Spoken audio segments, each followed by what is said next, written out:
For the first time in 13 months, Sebastian Vettel finally stood on the top of an F1 podium again after a fascinating Singapore Grand Prix. In terms of racing between the front drivers, it wasn't a classic, but strategy obviously played a massive role in deciding who won the race.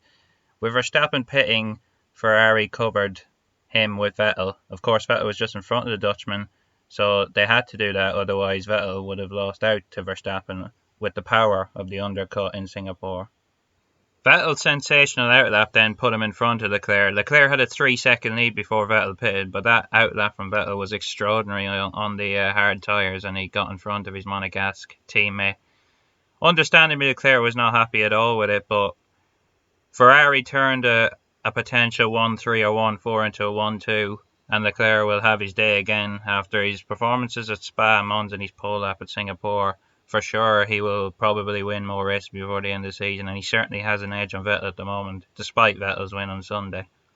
Instead of Lewis Hamilton comfortably finishing on the podium in Singapore, or even winning the race if he undercut Leclerc, Mercedes had a shocker on the pit wall, and strategist James Vowles really got things wrong by keeping him out on circuit. It meant he got jumped by Vettel and Verstappen and dropped from second to fourth. It's a timely reminder that even if you're the best team in Formula 1 with the best driver, things can go wrong very quickly, and luckily for them, they got such a big lead in both championships that it will cost them. But it shows they are vulnerable, and Ferrari and Red Bull will take hope from that if they can get close to them on car pace next year. Despite Max Verstappen's podium finish, Red Bull would have been disappointed with Singapore. They would have been hopeful of challenging for the victory, but instead Ferrari and Mercedes seemed to have an edge on them. However, Verstappen took full advantage of Mercedes' strategy woes to take the podium off Hamilton. It shows once again what a great job he's doing this season in collecting podiums where he really doesn't have a right to. Alex Albon was a solid sixth, but Red Bull, of course, as I said, will have been rather disappointed with their speed over the course of the Singapore weekend. The likelihood of another victory this season seems unlikely. Behind the top three, there were some great drives. Lando Norris finishing 7th and best of the rest for the first time in his F1 career. Gasly and Giovinazzi were very impressive too. Gasly going on a long first stint and making crucial overtakes after the safety cars finish 8th. And then, of course, Giovinazzi led 4 laps. That's the first time an Italian has led laps of a Grand Prix since 2009, and he really did a very good job. He had the pace on Raikkonen all weekend and deserved a point. Better strategy from his team, and he may have scored more, but he did an excellent job.